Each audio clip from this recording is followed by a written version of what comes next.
الله العظيم قل ان کنتم تحبون اللہ، آپ فرما دیجئے اگر تم اللہ سے محبت رکھتے ہو تو میرا اتباع کرو، اللہ تبارک و تعالی یحببکم اللہ ویغفر لکم ذنوبکم، اللہ تعالیٰ تم سے محبت فرمائے گا اور تمہارے گناہوں کو معاف فرمائے گا۔ واللہ غفور الرحیم، اللہ تبارک و تعالی بخشنے والے ہیں، رحم کرنے والے ہیں۔ قل اطیعوا اللہ والرسول، آپ فرما دیجئے اطاعت کرو اللہ کی اور رسول کی۔ فَإِن تَوَلَّوْا فَإِنَّ اللَّهَ لَا يُحِبُّ الْكَافِرِينَ، سو اگر وہ اعراض کریں تو بلا شبہ اللہ پسند نہیں کرتا کافروں کو۔ بزرگان محترم اور عزیز ساتھیوں، یہ سورہ آل عمران کی آیت نمبر 31 اور آیت نمبر 32 دو آیتیں ہیں۔ اس سے پہلی آیات میں اللہ اور اس کے رسول سے محبت اور غیر مسلموں سے دوستی نہ رکھنے کی تاکید کے ساتھ یہاں نبی اکرم صلی اللہ علیہ وسلم کی اطاعت کو اللہ سے محبت اور اس کی قربت کا ذریعہ قرار دیا گیا ہے۔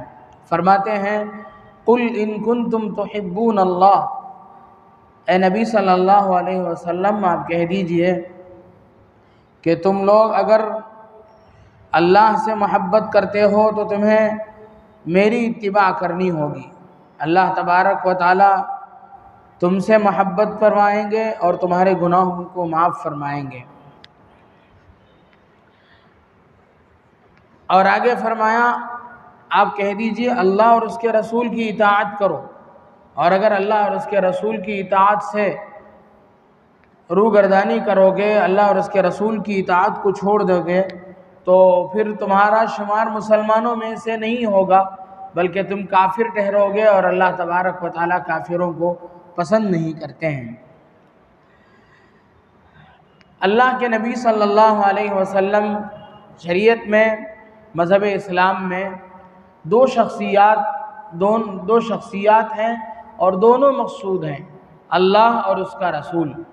اللہ کے احکامات کا ماننا اور رسول اللہ صلی اللہ علیہ وسلم کے بتلائے ہوئے طریقے کے مطابق چلنا، ان دونوں کا مجموعے کا نام ہی دین ہے۔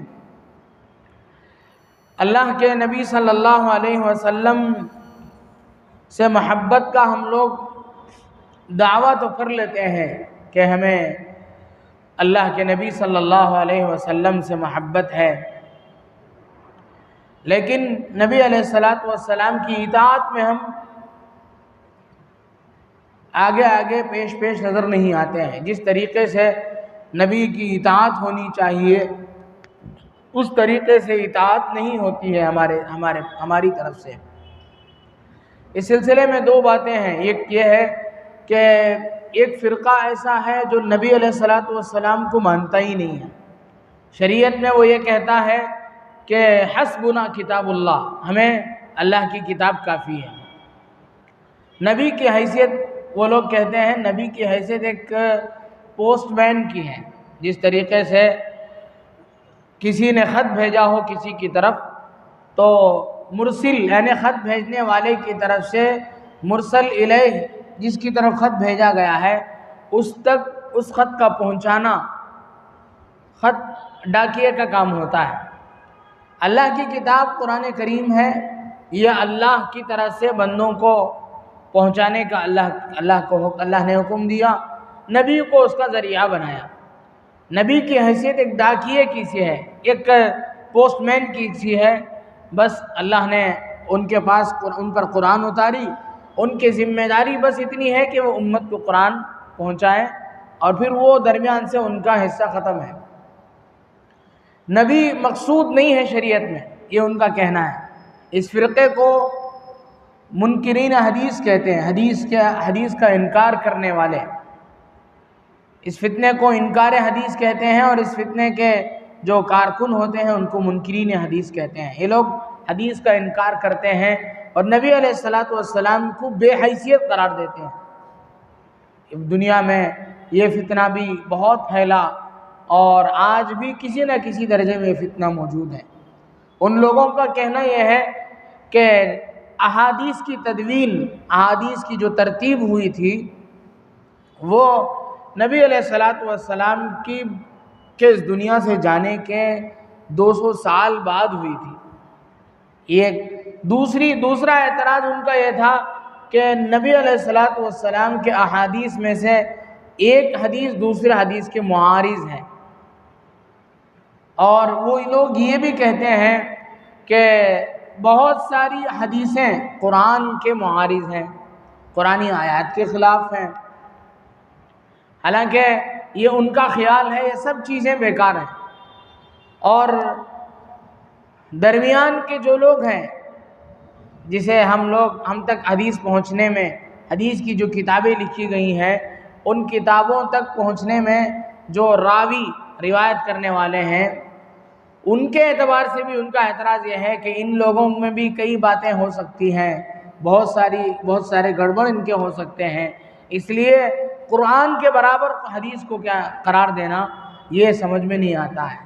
وہ ان لوگوں کا اعتراض ہے، لیکن جس طریقے سے قرآن ہے اسی طریقے سے حدیث کا بھی، قرآن کا درجہ جس طریقے سے شریعت میں ہے اسی طریقے سے حدیث کا بھی درجہ ہے۔ اللہ کے نبی صلی اللہ علیہ وسلم کی حیثیت ڈاکیے کی نہیں ہے، بلکہ نبی علیہ الصلوۃ والسلام اس امت کے لیے باقاعدہ ایک مخصوص شخصیت ہے، مقتدا ہیں، اور آپ کے اسوے کو، آپ کے ایک ایک عمل کو اختیار کرنے کی شریعت نے قرآن میں خود اس کی تاکید ہے۔ قرآن کریم میں ہے لَقَدْ كَانَ لَكُمْ فِي رَسُولِ اللَّهِ أُسْوَةٌ حَسَنَةٌ لِمَنْ كَانَ يَرْجُو اللَّهَ وَالْيَوْمَ الْآخِرَ۔ اللہ سے ملاقات اور قیامت کے دن پر جو بندہ یقین رکھتا ہے اس کے لیے نبی علیہ الصلوۃ والسلام کی زندگی میں، آپ کے حیات میں بہترین نمونہ ہے۔ بھلا بتائیں کہ ڈاکیے کی زندگی میں پوسٹ مین کی زندگی بھی کوئی نمونے کی زندگی ہو سکتی ہے؟ وہ تو ایک ملازم ہے۔ یہاں قرآن نے کہا ہے، اللہ کا فرمان قرآن میں موجود ہے۔ قرآن کہتا ہے کہ نبی ایک ایسی شخصیت ہے تمہارے درمیان میں کہ ان کی زندگی ان کا اسوہ اس میں تمہارے لیے بہترین نمونہ ہے۔ نبی کی ایک ایک نقل، ایک ایک حرکت، ان کا اٹھنا بیٹھنا، ان کا بولنا چالنا، کھانا پینا، ساری چیزیں تمہارے لیے قابل اقتداء ہیں، قابل اتباع ہیں۔ خود نبی علیہ الصلوۃ والسلام ہمارے لیے نمونہ ہے۔ ایک ڈاکیہ کیسے ہو سکتا ہے کسی انسان کے لیے نمونہ؟ یہ بالکل غلط ہے، سوچ ہی غلط ہے، یہ دین اسلام کو ڈھانے کی ایک ناپاک کوشش و سازش ہے۔ اللہ تبارک و تعالیٰ نے قرآن کریم میں بہت سے مقامات میں نبی علیہ الصلوۃ والسلام کو مقصود بنا کر کے پیش فرمایا۔ قرآن کریم میں ایک جگہ ہے فرمایا وَأَنزَلْنَا إِلَيْكَ الذِّكْرَ لِتُبَيِّنَ لِلنَّاسِ مَا نُزِّلَ إِلَيْهِمْ وَلَعَلَّهُمْ يَتَفَكَّرُونَ۔ ہم نے قرآن کریم کو آپ پر اتارا، کس لیے اتارا؟ لِتُبَيِّنَ لِلنَّاسِ، تاکہ آپ لوگوں کو واضح طور پر بیان کریں مَا نُزِّلَ إِلَيْهِمْ، جو چیز تمہارے اوپر اتاری گئی ہے۔ ڈاکیے کا کام یہ نہیں ہوتا ہے، ڈاکیہ صرف خط پہنچا کر کے چلا جاتا ہے۔ اللہ کے نبی صلی اللہ علیہ وسلم کی ذمہ داری بتلائی گئی ہے۔ کیا ذمہ داری ہے؟ کہ آپ کی یہ ذمہ داری ہے کہ جو چیز آپ پر نازل کی گئی اسے امت کو سمجھانا، یہ آپ کی ذمہ داری ہے۔ لِتُبَيِّنَ لِلنَّاسِ، لوگوں کو کھول کھول کر کے سمجھانا۔ آپ علیہ الصلوۃ والسلام نے امت کو سمجھایا۔ امت تک اس پیغام کو پہنچانے میں آپ بہت چوکنا رہے، بہت پریشان رہے۔ قرآن کریم کی ایک ایک آیت کی حفاظت اور اسے امت تک پہنچانے کی بڑی ذمہ داری اور اس کا بڑا احساس آپ علیہ الصلوۃ والسلام کے اندر تھا۔ خود قرآن کریم میں موجود ہے کہ جب قرآنی آیات نازل ہوتی تھیں اللہ کے نبی صلی اللہ علیہ وسلم اس خیال سے کہ کہیں آپ بھول نہ جائیں، بار بار اسے پڑھتے تھے اور پریشان رہتے تھے۔ قرآن نے کہا کہ قرآن کریم میں فرمایا گیا کہ آپ کو پریشان ہونے کی ضرورت نہیں. ان علینا جمعہ وقرآنہ، ہمارے ذمہ ہے کہ ہم اسے آپ کے سینے میں جمع کریں گے اور اسے آپ کی زبان سے ہم پڑھوائیں گے.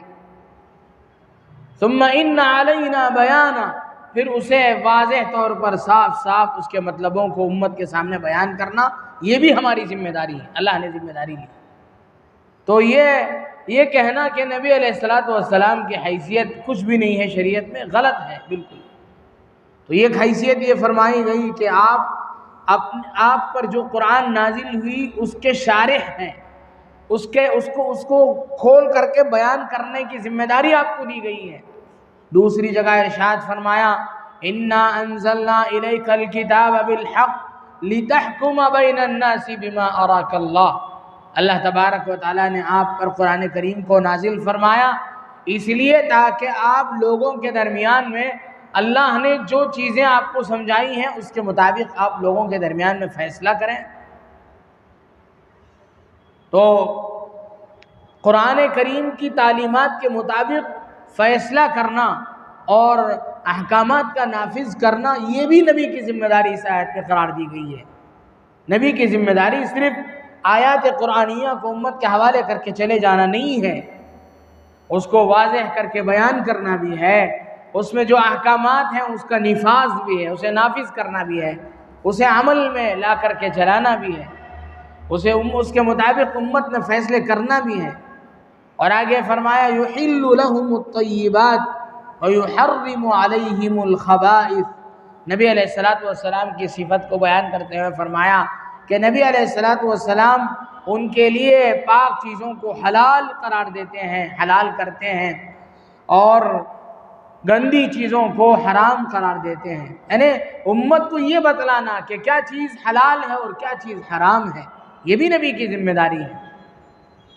ایک جگہ نبی علیہ السلام کی بعثت کا مقصد بیان کرتے ہوئے فرمایا گیا کہ یسبح للہ ما فی السماوات وما فی الارض الملک القدوس العزیز الحکیم هو الذی بعث فی الامیین رسولا منہم. وذات جس نے تم میں سے ایک نبی کو بھیجا، بعث فی الامیین رسولا منہم، انہی میں سے ایک رسول کو بھیجا، یتلو علیہم آیاتی، جو اللہ کی آیتوں کو پڑھ کر کے سناتا ہے، یتلو علیہم آیاتی وَيُعَلِّمُهُمُ الْكِتَابَ وَالْحِكْمَةَ وَيُزَكِّيهِمْ. نبی کے تین مقاصد اس میں بیان کیے، يُعَلِّمُهُمُ تعلیم کتاب و حکمت، کتاب کی تعلیم، اور تزکیہ نفوس. تلاوت آیات ایک ہو گیا، قرآن کریم کی آیتوں کو تلاوت کرنا، امت کو یہ سکھانا کہ قرآن کی آیتوں کو کیسے پڑھا جاتا ہے، یہ سکھانا یہ بھی نبی کی ذمہ داری ہے. اور اسی طرح نبی کی ذمہ داری یہ ہے کہ قرآن کریم میں کیا ہے اس کی تعلیم دینا، اس کی تشریح کرنا. اور تیسری ہے کہ اس کے مطابق امت کا تزکیہ کرنا، امت کا تصفیہ کرنا، امت کے اندر پائے جانے والی بری باتوں سے امت کو صاف کرنا، یہ بھی ایک ذمہ داری نبی کے قرار دی گئی. تو نبی علیہ السلام یہ آپ کی حیثیت ایک ڈاکیے کی نہیں ہے، بلکہ آپ ایک مقصود انسان ہیں. اللہ تبارک و تعالیٰ نے انسانوں کی ہدایت کے لیے دو راستے اختیار فرمائے، ایک کتاب اللہ اور ایک رجال اللہ. اللہ تعالیٰ کتابیں بھی نازل فرماتے رہے اور اللہ تعالیٰ انبیاء اکرام علیہ السلام بھی بھیجتے رہے. کتاب اللہ قرآن کریم تو اس امت کے لیے کتاب اور نبی دونوں دے دی گئی. بہت ساری امتیں ایسی گزری جن کے لیے الگ کتاب نہیں تھی، نبی تو تھے، وہاں تو نبی ہی سب کچھ ہے، کتاب کہاں ہے؟ یہاں ان لوگوں کو اعتراض اس وجہ سے ہے کہ کتاب تو ہے، اب نبی کی ضرورت کیا ہے؟ اصل تو نبی ہے. بہت سارے انبیاء کرام علیہ السلام ایسے بھی بھیجے گئے جنہیں کتاب نہیں دی گئی، پچھلی شریعتوں میں جو بات تھی انہی پر عمل کرنے کو کہا گیا. تو دونوں چیزیں مقصود ہیں، نبی بھی مقصود ہے اور کتاب بھی مقصود ہے. نبی کو اللہ کی کتاب کو حسبنا کتاب اللہ کہنا، ہمیں اللہ کی کتاب کافی ہے قرار دینا ہے، بہت غلط چیز ہے. اللہ کے نبی صلی اللہ علیہ وسلم پر وحی نازل ہوتی تھی۔ قرآن کریم میں سورہ نجم کے ابتدا میں ہے وَالنَّجْمِ إِذَا هَوَى مَا ضَلَّ صَاحِبُكُمْ وَمَا غَوَى وَمَا يَنطِقُ عَنِ الْهَوَى إِنْ هُوَ إِلَّا وَحْيٌ يُوحَى۔ نبی علیہ السلام اپنی خواہش سے بات نہیں کرتے ہیں، وَمَا يَنطِقُ عَنِ الْهَوَى إِنْ هُوَ إِلَّا وَحْيٌ يُوحَى، آپ جو بھی کہتے ہیں وہ وحی ہے، گفتہ اللہ بود گرچہ از حلقوم عبداللہ بود، آپ کی زبان سے نکلی ہوئی بات اگرچہ عبداللہ اللہ کے بندے کی زبان سے نکلی ہوئی بات ہے لیکن اللہ کی بات ہے۔ آپ اللہ کے کہے بغیر، اللہ کے حکم کے بغیر آپ کچھ نہیں کہہ سکتے ہیں، آپ صاحب وحی ہیں۔ اسی لیے کہا گیا کہ مصطفیٰ ہرگز نہ گفتے تے نہ گفتے جبرائیل، مصطفیٰ محمد مصطفیٰ صلی اللہ علیہ وسلم اس وقت تک کوئی بات نہیں بتلاتے ہیں جب تک کہ جبرائیل کی طرف سے آپ کو وحی کے ذریعے سے آپ کی طرف سے کوئی بات امت کی طرف کہلانے کی نہیں ہوتی، کہلائی نہیں جاتی۔ اور جبرائیل شم نہ گفتے تا نہ گفتے کردگار، جبرائیل کا بھی ایک کام نہیں کہ وہ اپنی طرف سے کہہ دیں، جب تک اللہ کی طرف سے آرڈر نہیں ہوتا، اللہ کی طرف سے کوئی بات نہیں ہوتی، تب تک جبرائیل بھی اپنی طرف سے نبی کو کچھ نہیں کہتے۔ تو نبی علیہ السلام کی ہر بات وحی ہے۔ ہاں وحی میں فرق ہے، وحی مطلوع اور غیر مطلوع کا۔ کچھ وحی ایسی ہے جس کی تلاوت ہو رہی ہے قرآن، اور کچھ وحی کا کچھ حصہ ہے جس کی تلاوت نہیں ہوتی ہے، جیسے حدیث پاک کو بڑے احتیاط کے ساتھ محدثین نے نقل کیا ہے۔ آج بھی دینی کتابوں میں یہ رواج باقی ہے، دینی جو بڑی کتابیں ہیں ان میں یہ رواج باقی ہے کہ استاد سے کوئی غلط بات بھی سنتا ہے، استاد اپنی کتاب میں کوئی غلط بات بھی لکھا ہے تو اس غلطی کو ویسے ہی نقل کرنا ضروری ہے۔